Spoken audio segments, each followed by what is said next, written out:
want to edit this out, right? Yeah, absolutely. Okay. Hello, everybody, and welcome to this episode of Locked In. Today we are with Akea of Akea's Heart, and we're actually in her office, which is pretty dope. I love it. I just wanted to welcome you. Tell the people a little about yourself. Sure. So my name is Akea, and I am the founder of Akea Heart Incorporated, which is a nonprofit organization that works with adjudicated youth, teenage parents, just general at-risk youth in the city. Right. I also am a therapist, a licensed therapist in Pennsylvania. License. So I have this is my office, my private practice, where I work with adults who have experienced childhood trauma.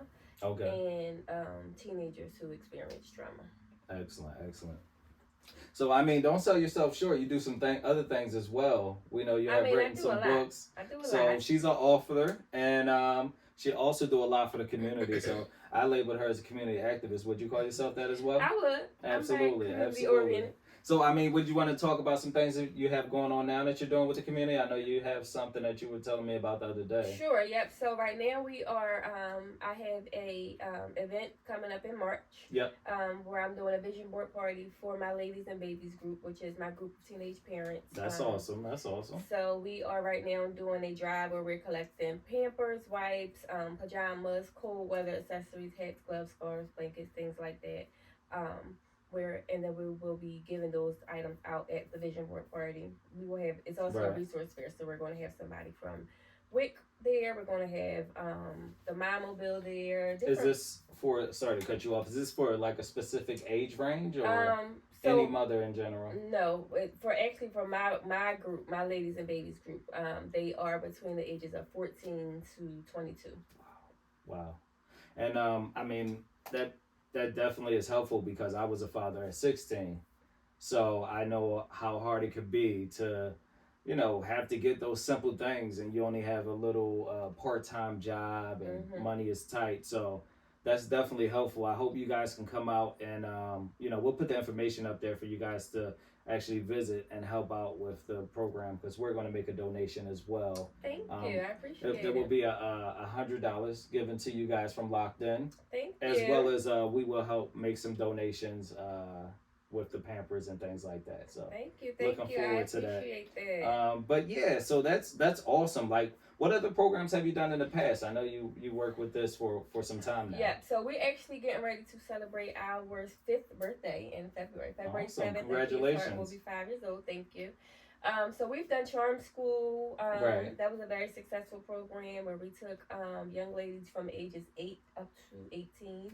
And we went through a 16-week Charm School program. They had a graduation. It was awesome, amazing. We did that. We did 2 cycles of that, so we had 2 years of that. I have done a program called Fearless Futures, which was for adjudicated youth coming out of placement. Awesome. We did a program with them. They graduated. I have a very, very high success rate with that.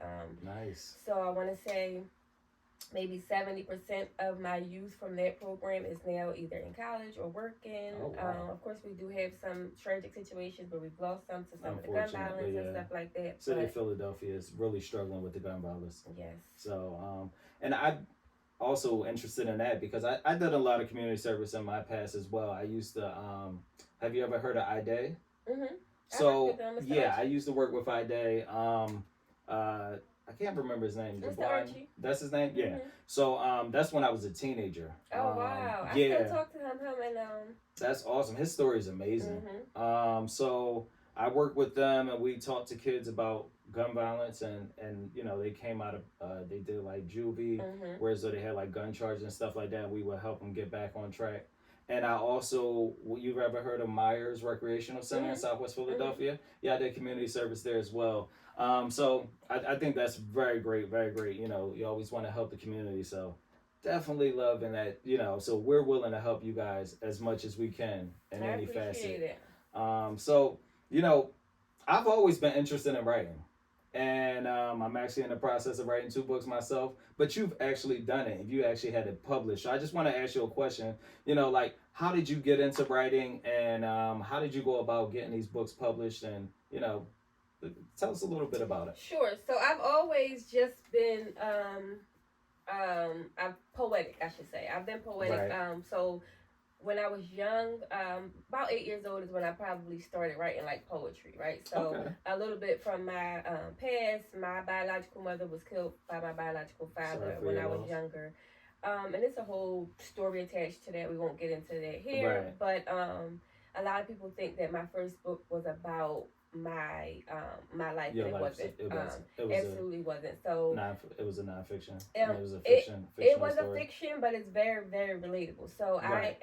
I became a domestic violence counselor, and I had clients who had young children who would think that the kids didn't know what was going on, they couldn't hear, and I'm like, kids can absolutely hear, Oh kids yeah, know what's going on. absolutely. So I I hear actually everything. wrote my first book, which is called Mommy Wake Up. Um, I wrote that for a client because she had Oh. a daughter, a 4-year-old daughter, who she Right. thought did not understand. I wrote that book. It didn't start out as a book, actually. It's just kind of like I was just writing a poem. Right. Right. And it turned into that. My sister looked at it one day and she was like, "You writing a book?" And I'm like, "No." She like, "This is definitely a book." So I added some names, some characters. I went on Fiverr Yeah. and got an illustrator. He lived all the way in Macedonia. I was scared to death because I'm That's like, crazy. where is this? This is like by Turkey. Right. But so put that together, and I actually published. I self-published. I didn't Oh have any wow. money. I couldn't afford those publishing companies Listen, and I all of need to that. talk to you about that because, like I said, I'm in the process of writing two Mhm. books actually, and I don't know what steps to take. You know, sometimes I get writer's block, and Mhm. I need to Mhm. get through that because unfortunately, I'm not writing like short story. I have like these long novels. I be trolling. I need to start writing some short stories just so I can get some things accomplished and not, be stuck. But go ahead. But your niche is your niche. So if that's what Right. that's what you're comfortable with, and that's your thing, then you got to stick with your thing. That's what people mess up. They try to do something else because it seems easier. If it's Absolutely. not your thing, it's going to be harder. And the crazy thing, you mentioning your mother's situation with your father. I've endured a similar situation myself in 2004. My oldest sister was murdered by her baby father. Mm. I never knew So, that. Sorry to yeah, hear that. yeah, very unfortunate. And she had 4 children. Mm. And, we've been dealing with that for some time now. As sometimes you have your ups and downs and some good things, and then sometimes especially when I'm around her children, I see her children. It brings back memories and things like that, and but it's life, and you have to Mm-hmm. get through it, and being as though we have dealt with those childhood traumas and things like that, I'm assuming that had a part in playing with you getting into the mental health field, correct? Yes. So I always tell people mental health field, you don't choose it, it chooses you. Absolutely. I've literally tried to do everything other than this, from retail to corporate. And this is kind of where I fall because this is my thing. This is my it's calling. your calling, yeah, absolutely. Yeah. So, in the mental health field, I think you basically stated who you work with, like adults with their childhood trauma. Now, childhood trauma, I don't think people really understand how detrimental it could be to an adult. Because it's still things that we're dealing with as adults in our mid 30s that took place when we were children. You know, and it affects our current relationships. It affects our marriages. It affects our work environment. And I like, what kind of methods do you use to try to get through to the people to make them understand that you can push through this and figure out a way to become a better adult? You don't have to basically live by, oh, this happened in my past, I have to be stuck there. So the first thing you have to realize is that everything in life is taught, whether somebody teaches it to you or you learn from your environment. Absolutely. So we grow up with these learned behaviors or taught behaviors that we just adapt to, and we don't know anything else. Until you know something else, you do what you've always done. Exactly. So our adulthood is always shaped by how we grew up, the things that we've learned, the things that we've seen, the things that we've been through, right? Yeah. So you have to remember, trauma is what happens to you, not because of you. But people who experience trauma always feel like it's something that because of them happened because of them, because they're in the middle of it, right? Which is a huge thing. Not to cut you off, that narcissists use against people who have those traumas. To where as though they make them feel like it's because of you that this happened, not that this is happening to you. But yeah, I'll let you dive back into it. Let me stop cutting you off. I want to be a therapist so bad. No, because that's true, right? Because right. people they will blame you, right, or tell you that it's your fault and tell you that this is, and you start to believe that. And yeah, once you absolutely. start to believe that, then that's all right? Our thoughts create our feelings. Our feelings absolutely. is what drives our behavior. The issue is sometimes the feelings that we develop from these thoughts come from thoughts that aren't true, but the feeling is very real. Absolutely. Right? So once you got that feeling, that's it. The feeling is real. The thought might not be, but the feeling is real, and that's what your behavior is going to be driven off. So you get stuck in that place to where as though it's hard for you to adjust, even in the real world. Like there's different tendencies that people grow up to be, like the pleasers because of the way their parents raised them, and the aggressive types because of the way that they were raised and the things that they seen in their childhood. So I always question the nature versus nurture thing. And we do have the children who suffers with I guess like the possibility of mental health being passed down. Do you believe in that as well, or you think it's all just so mental nurture? health is a wide thing, right? People you have to differentiate, right, between mental health and mental health illness, right? Yes. So you can have a diagnosis, or you can just be stressed out. That that doesn't mean that you're crazy, or you have diagnosis, which things aren't hereditary, bipolar, schizophrenia, those things, but those are diagnoses. That's mental health illness. Yes. Right, but your mental health. Everybody has mental health. Everybody has to be, aware of their Yeah, absolutely. So those type of things is different, but people group it all together. It's like you can't say you got to go to a therapist because now you're labeled as something must be wrong. You're crazy. Absolutely. When you just want to. It's like going to the doctor. You need to go get a checkup. And I had to I tell my teenage clients that all the time. Like they're like, well, I don't want to have to take medicine. When you got a headache, what you do? Right. You take a Tylenol, right? So if your brain is sick, yeah, absolutely. So like when you talk about that, as far as people being afraid to express their emotions and talk to people about their emotions, I really think about men. Because for one, I am a man and I have endured that. So whereas though I know that for us, it is not easy to go see a therapist. It's not even easy for us to talk to our friends about the issues that we have going on. What do you say to those men that are afraid to, because it's going to make them look weak? When we grew up, we were always told, oh, suck it up, be tough, be strong, don't worry about it, you'll be all right, dust it off, you looking weak, what do you say to those men that need to get into therapy so they can get their lives together? You got to unlearn those behaviors, right? Because that's something that was taught to you. Absolutely. You were told that you're a bitch if you cry. You were told to suck it up, to man up, and all of that, right? Yes. You're a human before you're anything else. So before you have a title, a man, a woman, a mom, a dad, any of those titles, under that title, you're a human. Right. Right? So humans have emotions. Absolutely. So you have to be in tune with your emotions. Otherwise, you're going to live life confused. Yes. If you don't know how to manage your emotions or what to do, somebody told you you're not supposed to cry, but they crying. Right. And sometimes what we do is we suppress our emotions so much that it becomes a different feeling. Now it's anger. Now it's anger. Now, we're exploding. And the suicidal rate with adult men, especially in the African American community, 1 out of 3. Through the roof right now. 1 out of 3. And they don't really talk about suicide right now because it's not something that people really put into the media and things like that unless it's like a celebrity or something like that. 1 out of 3. Wow. My organization personally, I lost 7 kids from 2020. COVID started in 2020. Yeah. Until 22, 7 kids from suicide. Oh my God. And it's weird, like a friend of mine. So we do group meditations, my wife and I. Whereas though we have friends come over and they meditate with us, and we have conversations. Oh yeah, we gonna stop in. We gonna pop in and check that out. And one of our friends, she I was giving her a ride home after we were done meditation, and she got a phone call from her daughter, and her daughter is I think 18. Her daughter's boyfriend was talking about he's tired of living on this earth. He's ready to get done with life. He was going to kill himself. His best friend committed suicide a few months ago, and his grandma just died, and he was basically like over life. So what I did is I said, tell him come to your house. I'm on my way there with you, so we can have a conversation with him. I sat down with him, and I still try to reach out and just send him a encouraging text and things like that.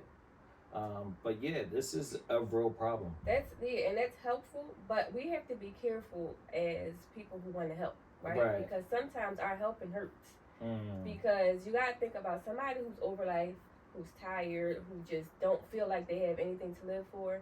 The more you tell them that they should have things to live for, the more you tell them that, somebody's gonna be upset with them if they do this, or, people care about you, they don't feel that. Yeah, so that might be more pressure on them as well. That makes them feel more pressure that they can't get it right. So sometimes I always tell people, if you're not a therapist, don't try to therapize people, because you will do more hurt than help. Because you feel like more so, I just wanted them to talk. Yeah, no, not in your instance, but I'm just saying, just because people are going to be watching this, you have to be very careful of what you say to people. Like when somebody say they tired, and they be like, "You'll be all right."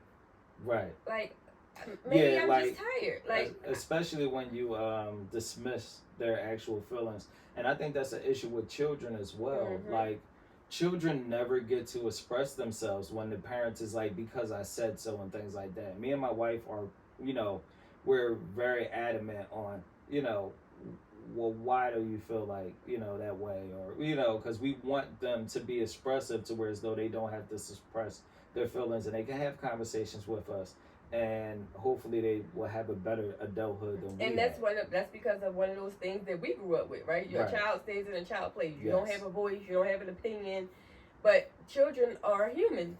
They are. They're not tiny humans, but they're humans. They're humans. They have their own feelings, their own emotions, their own characteristics, right? Right. So I always use the example of like peas. I absolutely hate peas. When I was younger, I was not allowed to get up from the table until I ate the peas. I would sit there and I'm not eating them because I don't like them. Right. Not because of anything else. And you can have your own opinion. Unfortunately, that happened to me with kale. It's and like I had to spit the kale and put it in my pocket. and you learn all of these techniques as a kid to get around things like that. And if you just was able to express yourself, maybe I like corn, or I like broccoli, or I like something else, but I just don't like this. Right. But you're taking away my option, and now as a kid, I feel like it's okay for people to do that to me. Yeah. So we become okay with things that we're not okay with very young. Yes, and then when we get to be an adult, now we're taking all of this shit from people, and we don't know why. But this is because we were taught to be okay with things. We were taught to just go with it. Absolutely. And then it could also work in an adverse way, whereas though the parent gives you everything that you want, you never have to, any pushback or have to work for anything, to whereas though now you're a spoiled brat and you really can't cope in the real world when things don't go your way. And that's absolutely not the child's fault. No. So I have family sessions, and I tell parents all the time, parents like, they ungrateful, and how can they be ungrateful for something that they never went without? Right. You want them we want our children to have this gratefulness and to take care of things that we get them when they never had it. We're this way because we went without things, Right, that's absolutely. what built our character. But then we take our children's experiences away from them because we don't want them to go through what we went through. But what we went through is what built our character, which is why we are the way we are. So when you take that away from them, you're not giving them a chance. So you can't have the mindset of, I would have did it this way, or I had to work and do all of these things for that. If they didn't that's not their experience with it. Exactly. And there's some pros and cons to that, obviously. If you have them go through our experiences, they could turn out horribly, if they don't. Or they can turn out good. Right. So, you never know. You want to have a balance. Whereas though, sometimes I'll take my sons with me. You're going to cut some grass. You're going to install some drywall, stuff like that. You're going to have to learn how to earn some money. To whereas though you can appreciate the money that you have. I wanted to talk about, I don't know if you've seen it, but it's been popping up on the internet lately. It's actually a TV show from like 5 years ago with Vivica A. Fox. What is it called? And they were talking, I forget. But they were talking to this young man about why he has a drinking problem, why he isn't getting his life together. And his mom was basically saying, when he was a kid, he was so great. He would help out with his younger siblings, and he would take, cook dinner and stuff for them while I was working 2 or 3 jobs. And he had everything because I worked so hard so he can have everything that he needs. I don't know if he's seen that or not. And I can automatically tell you he was parentified. Yeah, and he basically was saying, like, because he was an alcoholic. And he started drinking when he was like 12. He started being a parent at whatever age. Exactly. Not only that, he was stating that he didn't have any friends because he realized everyone would use him because he had all those things that she would give him. Mm-hmm. And, it was hard for him now as an adult to work for things on his own because his mother handed him everything. So that, like, ties into what you were saying about that as well. So, like not teaching them responsibility, independency. Yeah, absolutely. Life is about choices. Yes. You have to give choices. I tell parents this all the time. Stop being so demanding with your children. If you want them to do something, give them a choice in doing it. Yes. It's a reverse psychology, and this is a cheat sheet for parents. So if y'all watching, this is the cheat Write this down, people. You want your child to do chores, right? Let's say they got to clean the bathroom or the kitchen or whatever, right? Right. It's a chore. So this is the way it goes. This week, you can either clean the bathroom or you can clean the kitchen. Which one you want to do? Right. They're going to choose. They're going to be more inclined to do the chore because they chose the one that they wanted to do. And they're still going to get the chore done. If you say, go clean that bathroom. Oh, yeah. We unfortunately, we don't have that. We have a system where as though this child does this child does that, this child does that. And then on odd days, you have the dishes, even days, you have the dishes, stuff like that. So I don't know. Does it work? Yeah. Okay, it works, well, it's a system that works for you. So this is for... as far as like giving them options, it's like, we got all these kids we got. But everything... Everybody gonna be fighting over the same thing. No, you rotate it. This week is, this week is this, and this week is that. But it's not like it's so demanding. Like you get up and go clean that bathroom. Go clean that bathroom. Go clean that... Or clean your room. Clean your room. Clean your room. Right. When... You got to keep telling this child to do the same thing over and over. They're not doing it because a child's natural reaction to I just lost my train of thought. A child's natural reaction to a direct order is rebellion. Absolutely. Anybody's that if I tell you, get up and go sit down, you're going to be like, what? But if I say, hey, can you sit in this chair? Or you want to sit over here instead of right here? It's the tone. It's the way that it comes out. Yeah, absolutely. It's a natural reflex for us. And kids are humans. It's a natural reflex for a human to get defensive when they feel like somebody is giving them a direct order on something. Even if they want to do it. It's kind of like bullying. Nobody wants to be bullied. Like, give me an option. Let me know what's the best, thing for me to do that I want to do. So in your opinion, do you think medication is a necessity in restoring mental health or more so only an option for like the most extreme cases? I don't want to say it's not a necessity because some people it is a medical necessity, right? But I try to start with a holistic way, right? So I have also developed a product line called Calm on Purpose where I She do everything, ladies and gentlemen. Jesus. I developed a product line for people who experience PTSD symptoms, right? So panic attacks, depression, anxiety, sleeplessness, right? So I try to move in a more holistic way. So I have like pillow sprays and bath salts and bath oils and things like that where it naturally kind of helps you to release that energy that you don't need and teach you through affirmations and things like that to be able to fill you back up with positivity. Right. But some things when you have a diagnosis, right? Like if you are diagnosed with bipolar or schizophrenia, like that's something that is internal, right? That may need medication. You may not be able to just take a bath and not hear a voice, right? Yeah, absolutely. And that touches me because so growing up, I have an older brother and an older sister who are both schizophrenic, as well as an older sister who is bipolar or manic depressive. Mm-hmm. Which was the reason why I was absolutely scared of doing drugs when I was a kid, because with our chemical imbalance that we have in our family, that's why I was asking you earlier about the family traits. I thought absolutely if I use any drugs, I was going crazy because that was kind of like the kicker for my siblings. So, how it happened. Mm-hmm. Yeah. And the thing is, most people start using drugs because they're trying to cope with something that they feel that they're not verbalizing or being able to articulate like something is wrong in my head. Like so I you just think can't. It started so already? They start with did the drugs to try to suppress it. And then depending on what type of drug it is, it might kick it off. That might be the thing. Enhance it. Yep, that might be the thing. And now they're using more drugs to try and get it together because they can't. The thing about bipolar and those type of disorders, they have moments of lucidness. So if they're telling you that they hear somebody saying something and you telling them that no they ain't, that's very real for them. So now they feel crazy because why you don't hear this and I hear this. Exactly. So I'm not going to tell you that I'm hearing this. I'm going to do anything that I can to try to quiet it down myself without telling you because you telling me I'm crazy. You telling me you don't hear this, and I'm telling you I do. You saying no you don't. Because it's very real to them. It's very real to them. Yeah. So I always tell people you got to be very careful about that because especially if it's your child, if they telling you that they hear something, you telling them to shut up, they crazy or no it ain't. And now they're going to shut down. They're not going to tell you nothing. They're going to figure it out on their own until they be on Broad Street talking to the clouds. Now they too far gone because the drugs that they have is not the medication that they need. They're taking anything to try and suppress that, but it's just making it worse. Right. So, when people talk about mental health, they kind of think of schizophrenia, manic depression, things like that, and they kind of leave out depression. Depression is probably one of the major mental health issues that we have in this country because it's not like you're hearing voices. It's not like you're seeing things. It's not like, you're up and down and but it's like you can literally be depressed and no one will know.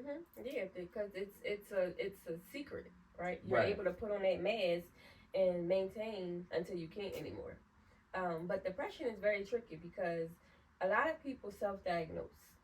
They'll go through a breakup. They'll go through something, and they like, I'm so depressed. No, you're sad. You're not depressed. Like it's okay to be sad. There's different emotions that you go through that may resemble. The difference in depression and sadness is depression is something that it's not a cause for it. You don't know why you're feeling like this. If you just went through a breakup, you know why you sad. Absolutely. You just broke up. He just cheated on you. There's something that's happening, and you'll be able to kind of get through that. With depression, it's like I wake up every day and I don't know what the hell is like. I don't know why I'm sad. I don't want to get out of bed. I don't want to, and a lot of people with depression, they can function for a couple hours and it's like they can't wait to finish whatever if it's school or work because then they can retreat back to you don't want to feel like this. Yeah. But you can't not feel like this. You can't help it, unfortunately. Yeah, and I also have family members that suffer with depression as well.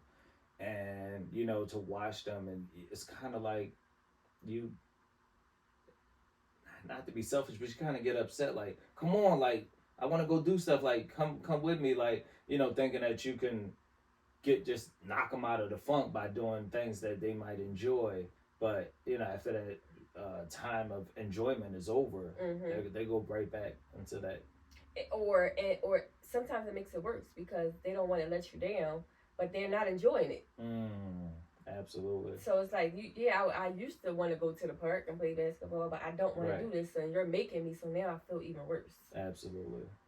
But I think it's very important to make sure you differentiate between depression and sadness. Right. Or, you don't have to be depressed because you're sad. It's okay to be sad. That's an emotion that sometimes things happen if your dog die or, something like that. But words have power. So if you continue to tell yourself that you're something, you're going to become that because your thoughts create your feelings. So if you keep telling yourself that, you're thinking that this is what's wrong with you, you're going to start to act like that. And then over time, you become depressed. Your actions become depressed. You're still not depressed because that's a diagnosis. Right. You're just acting that way because you're telling yourself that this is how you feel. Wow. Yeah. That's unfortunate. That's very unfortunate. And it happens to a lot of us on the daily. And we kind of can't get out of that rut. And we don't know why. It's because we're constantly feeding our minds this negativity. I tell people all the time, be very cautious of what you watch, what you listen to. You can't unhear things. Because your diet isn't only your food. You can't unhear things at all. You can't unhear it. That right? If somebody says something, they said it. You can't unhear that. So if it's something that resonates with you, songs are a perfect example. You ever have a song stuck in your head? Yeah. You like, why I keep singing this? You don't know if you heard it or you might wake up with it. And it's just, that's your subconscious because you heard that before. So if somebody told me I was stupid and I could play it off like whatever. But when I'm by myself, I hear that again. Like she said, I'm stupid. I ain't stupid. Right. Or maybe I am stupid. And then you keep Start perseverating over questioning that thought. Yeah. Now you're creating a new thought about it. And now you're going to develop some feelings about it. And now you're going to start to feel it. That's what kids. You got to watch what you say to them. Don't tell them they stupid or what's wrong with you. Tell them they bad or stuff like that. That's horrible. Because they start to develop that. And they might go against it at first. But you can't unhear it. So, I think a lot of issues with children when they are, labeled bad or what have you, is attention deficit disorder. To where as though sometimes they can't focus really. So, you tell them to do one thing, and unfortunately they're bouncing around and doing other things because they do suffer from this. Do you think that's a possibility, or?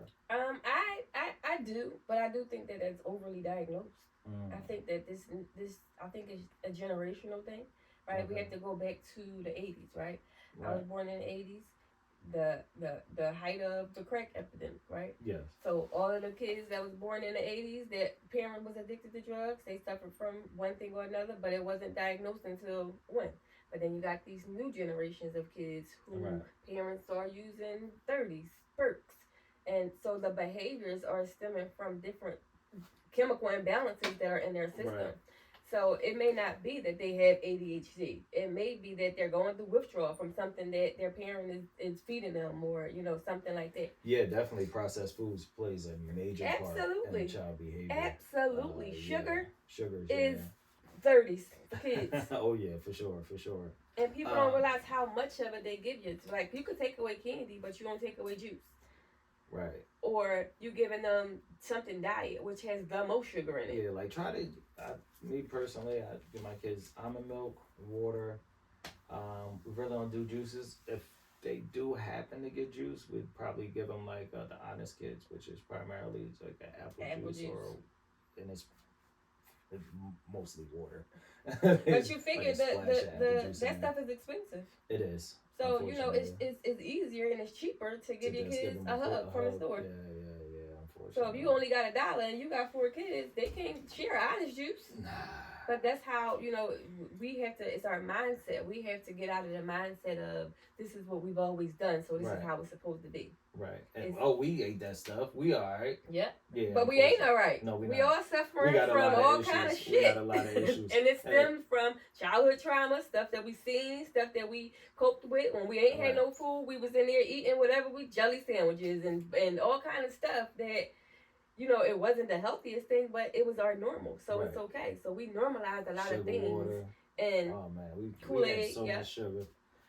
So the reason why I brought up that ADHD thing with the attention, because I never been diagnosed, but I think I suffer from it.